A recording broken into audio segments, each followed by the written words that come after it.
Bonjour, c'est le confinement, tant pis. Mais c'est le moment des histoires, tant mieux. Oh, je suis sûre que vous connaissez cette fable-là, celle du corbeau et le renard. Vous avez le droit de la dire avec moi.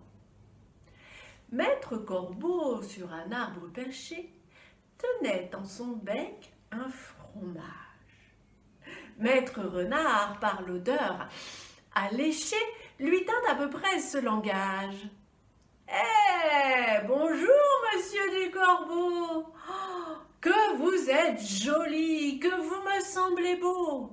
Ah, sans mentir, si votre ramage se rapporte à votre plumage, vous êtes le phénix des hôtes de ce bois. À ces mots, le corbeau ne se sent plus de joie et pour montrer sa belle voix, ouvre un large bec et laisse tomber sa proie. Le renard s'en saisit et lui dit « Mon bon monsieur, apprenez que tout flatteur vit aux dépens de celui qui l'écoute.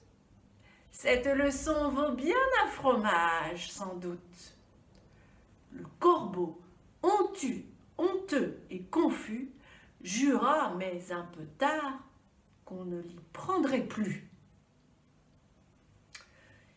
Et Maître Corbeau, sur sa branche, regarde le renard qui s'en va et qui file avec son fromage. Alors Maître Corbeau réfléchit. Il dit qu'il ne va pas se laisser faire et qu'il va, lui aussi, faire la même chose, s'en prendre aux autres animaux. Alors le voilà qui s'envole de sa branche et qui survole et qui arrive au-dessus d'une ferme. Et là, il voit un chien en train de ronger un os. Eh bien voilà, il va aller voler l'os du chien. Alors Maître Corbeau se pose près du chien qui est couché et lui dit « Oh, maître chien, que vous avez de belles dents! Oh, vous ne voudriez pas me les montrer ?» Là, le chien regarde le corbeau, se lève sur ses pattes et s'approche de lui, tout en gardant et en tenant bien serré entre ses crocs son os. Le corbeau s'éloigne un peu et finit par s'envoler. Et là, il aperçoit dans la cour un chat en train de laper du lait. Ça doit être bon ça, se dit Maître Corbeau. Alors, il va se poser sur le mur juste à côté et dit « Au secours, au secours! Une énorme souris est en train de me courir après !» Le chat lève la tête, ouvre un œil et lui dit « Oh, je suis désolé l'ami, mais je suis un peu gros, alors je suis au régime. Tant pis. » Ça n'a pas encore marché cette fois-ci. Maître Corbeau s'envole et survole et va plus loin.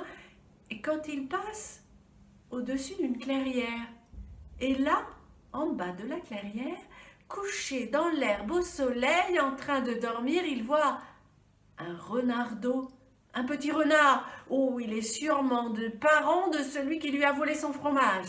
Il tient là sa vengeance. Alors Maître Corbeau vient se poser tout près de la tête du renardeau. Et il lui souffle à l'oreille. « Bonjour, maître renard. Que préférez-vous? La viande en brochette ou en ragoût ?» Le renard n'ouvre même pas un œil et lui répond. « En ragoût. En brochette, je n'aime que la viande des petits oiseaux. Et encore faut-il que ce ne soit pas du corbeau. »« Comment ça ?» lui dit Maître Corbeau, et pourquoi pas du corbeau ? « Oh, c'est que je trouve la viande de corbeau un peu dure. »« Dure ? La viande de corbeau ? Mais enfin, tu oses m'insulter là ?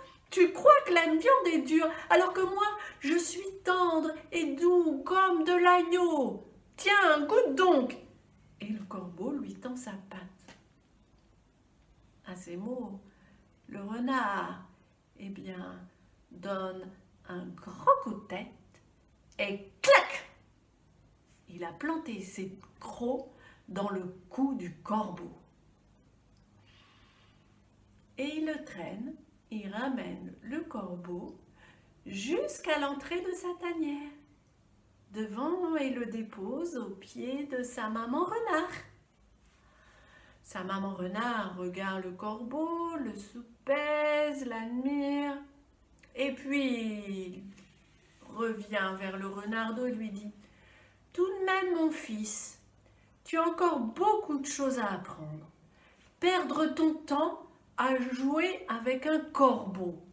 Oh, il y a bien d'autres choses plus intéressantes que ça à faire. Et puis tu as vu l'heure?